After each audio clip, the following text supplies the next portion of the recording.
Welcome to the This Week in Golf podcast, and we're going to cover it all. The PGA Tour, LIV Golf. LIV Golf now has a relegation process where the people on the bottom aren't going to be invited back, and they're going to get some new talent in there. We will talk about the Charles Schwab Challenge, and this upcoming week, the Memorial as well. So let's get started, and let's cover the Charles Schwab Challenge, which just wrapped up, and the winner was Emiliano Grillo. His second career win. He's had a win in 2015, and he gets another win, 8-9 years later. Just goes to show you that there's a lot of guys on the PGA Tour that are working hard and week in and week out and never get a win, or maybe they get one win. This guy finally got his second win, so congratulations to him. It was not easy, never is, and there was a lot of drama at the end, so let's just go through that. So the beginning of the day, this guy Harry Hall had the lead, and at one point he had a two-stroke lead after the 10th hole.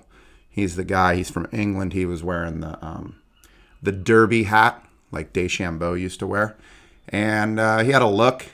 He's got a smooth swing, really nice swing actually. Beautiful to watch. He was playing with Harris English on Saturday, and those two guys both have really smooth swings. Speaking of Harris English, he had a hole-in-one on the 8th hole. And on the final day, on Sunday, Scotty Scheffler also had a hole-in-one, and that was on the 8th hole. And Scheffler had a great day. He shot 67 on the day. He got to -7. The winner ended up being -8, so he finished probably 45 minutes, an hour before the leaders, and had that number posted up there pretty early. So the way it all went down at the end was Grillo.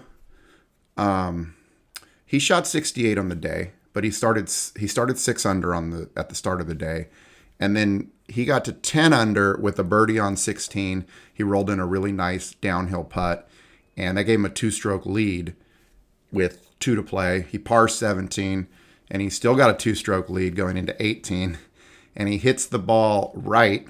It ends up in this, I guess it's a creek, but it's more of a drainage ditch. It's like this concrete, almost like a cart path with a dip in it. And the ball, and there's water in it. And the ball, where it went in, it probably went in at, 280 yards from the tee. And it was coming back downstream, like really slow. So the ball didn't stop moving. And it was like, 12 minutes where they're like showing this ball and how he's going to end up playing from wherever he takes a drop. I guess the thought was if the ball stopped in the little creek or tributary, whatever we're calling it, he could have played it potentially, because that creek, it was only like maybe an inch or 2 inches of water at its deepest spot. So they figured it would stop, and then maybe he could hit it out without a penalty. But it was going back for so long and far away that he just ended up taking a drop at the entry point, which happened to be, he dropped it. He actually hit it off the concrete path and hit it down in front of the green, chips onto the green, and he ends up 2-putting and getting a double bogey. So at that point, he's -8, and he's tied with Adam Schenk, and and then Schenk had also threw a birdie in on 16 to get to 8 under. So he was a few holes behind, and so Schenk ends up he's on 18, and he's got about a 15-foot downhill putt to win the tournament, but he doesn't make it. So it goes into a playoff, and then the playoff, the first hole, they both par, and then they go back to this 16th hole, this par 3, and Grillo got lucky, man. He hits a ball. It ends up on the right side. It lands kind of in, I wouldn't even say in the fringe, more in the rough, so maybe just about 3 feet off the green, and the thing takes a kick left, goes down the hill, and ends up like 3 feet from the hole. So he gets a birdie. He wins the tournament. He played good. He probably should have won it in regulation. He kind of just blew it there at the end. So congratulations to him for getting that win. The first one, like I said, in 8 or 9 years. He gets a Ford Bronco, like an original Ford Bronco. When I say original, I'm talking like probably like a 68, something like that. I don't know what years, but they're really cool. My friend's dad, Bill Webb, his dad had one. It was rad back in high school. Super souped up. Okay, so this week for the PGA is the Memorial Tournament, which is Jack Nicklaus's tournament. Kind of a big deal.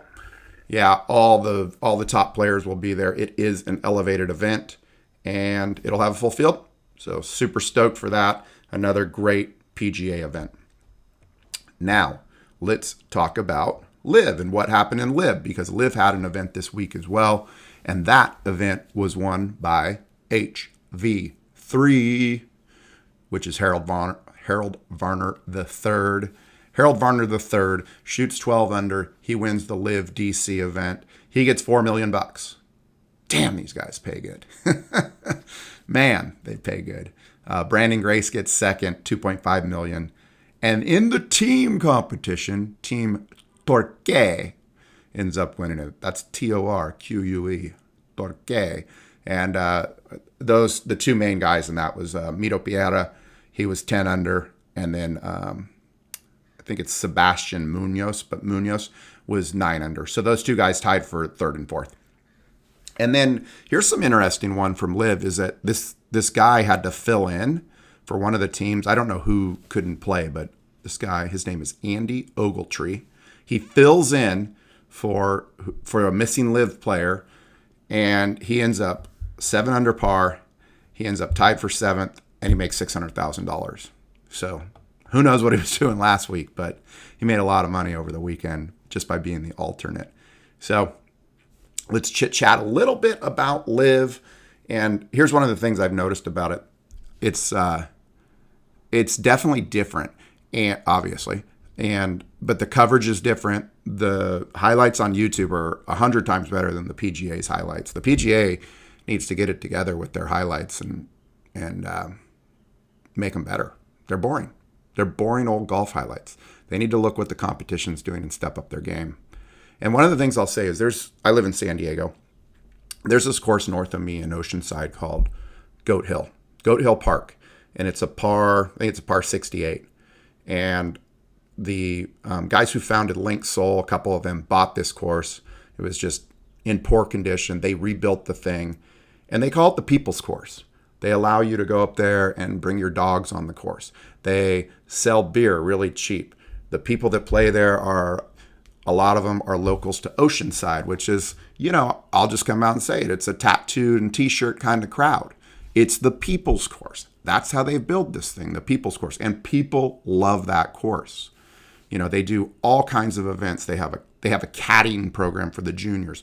They have all these tournaments where all the local golf pros play in like a match play challenge. They do a bunch of stuff, and people call it the GOAT, and people love it. And if you see Link Soul shirts with a goat on it, that's the GOAT. And so it's the People's Course. And that's kind of the vibe I'm getting with like LIV. It's a younger crowd. Obviously, they're playing the music. They're doing all this stuff. So, but there's a market for it. The point is there's a market for it, and it's growing, and it's here to stay. And these guys on the Golf Channel that are, like Brandel Chambly, who are saying they just have these tired arguments. It reminds me of when Uber first came to San Francisco and the cab companies were like trying to shut down Uber. All the cab companies had to do was get their own app and they could have competed. But oh no, they're the worst. These guys did this. These guys in this other country did that. Those arguments are just, whereas they might be true statements, they're falling on deaf ears. Get with it. And Rahm was just interviewed today after one of the warm-up rounds for Colonial. And he was talking about Sergio not being selected to be on the Ryder Cup team and what it meant to him, because he always plays with Sergio and Rahm, the Spaniards, and what it means and how dominant they've been over the years. And his point was, this is the Ryder Cup. It's the United States versus Europe. It's not PGA versus LIV, and where you play shouldn't have any designation on it. Whoever the best players are should be there. And that's how people feel. That's how the fans feel. So anybody who's kind of making these arguments of, the Saudis are horrible and they're this and that, where do the Saudis get their weapons from? Just asking. I mean, we're selling them all kinds of crap. So don't play this holier than thou routine on me. Not buying it. Let's discuss the LIV relegation. Okay, so Just like in European soccer, there's 20 clubs. The the bottom four get booted, and then 4 more teams come in. So LIV is going to do a relegation of sorts. It's still a little up in the air, but here's kind of the main gist of it. Okay, top 24 players in LIV plus the captains are all making it through. So, which I don't get, because one of these teams has 3 captains. It's like, if you have a team, you can only have 1 captain, but one of the teams is like Poulter, Westwood, and maybe Paul Casey or somebody like that. It's like, that's kind of shady already. But anyways, and then they have this open zone, they're calling it. So players ranked 25th to 44th. They're either free agents or they call that the open zone. Free agents or they might leave LIV. So I guess there's some people that have like maybe a 2-year contract, and so they're not even going to be there next year anyway. So some of those people are there. Okay, if you are below the 45th ranked, if you're 45th and below in ranking, then you have to play, in order to keep your status, you have to play in a 72-hole stroke play tournament. That'll be in November after LIV's last event, so they'll have this play-in tournament, basically. And then they're projecting that about 8 new players will be coming in, because some players are going to leave due to the contract, and then 4 will be relegated. And so, and then the top finishers in the promotion. Oh, so here's what it says. The top 3 finishers from the promotion tournament will be promoted, and then the winner of the Order of Merit in the International Series will receive cards. I don't know what the Order of Merit in the International Series is, but whoever wins that gets a position in LIV as well. In order to qualify for the promotion tournament, those relegated from LIV qualify. So the current LIV players who are going to get on the bottom. And then, there's so many things here. I'll just get the highlights of them. Winners of fully sanctioned events for the DP World Tour or PGA Tour. So anybody who's won on the PGA Tour this season could go and compete in the LIV relegation tournament. I'm sure the PGA Tour wouldn't let them back in, just if they even tried to join LIV. Those bitches. Players ranked within the top 200 of the world golf ranking. Blah, blah, blah. It's all the stuff you'd expect to see. Winners of the 4 major championships since 2018, the U.S. Amateur winner, the British Amateur winner, the NC2A Division I individual stroke play, Latin American Amateur, Asian Pacific Amateur, European Amateur, Eisenhower Individual. Never heard of that. Eisenhower Individual. Well, that's how you're going to get into the relegation tournament. So, I don't know. I think it's kind of cool they're doing that, because they're going to have a way to spice up the field. Quite honestly, some of these people that are in there, they have names, but they're not playing that well, and they haven't played well in some time. So there's no reason that they should just get a free pass, right? Unless they're a team captain. There's a workaround for everything in this world. That is the This Week in Golf podcast, and we'll talk to you next week when we crown a champion at Jack's tournament at Memorial. Hey, it's Jeremy Callahan, and thanks for listening to This Week in Golf. Make sure and hit subscribe so you can get all the latest news and analysis from Golf BPM.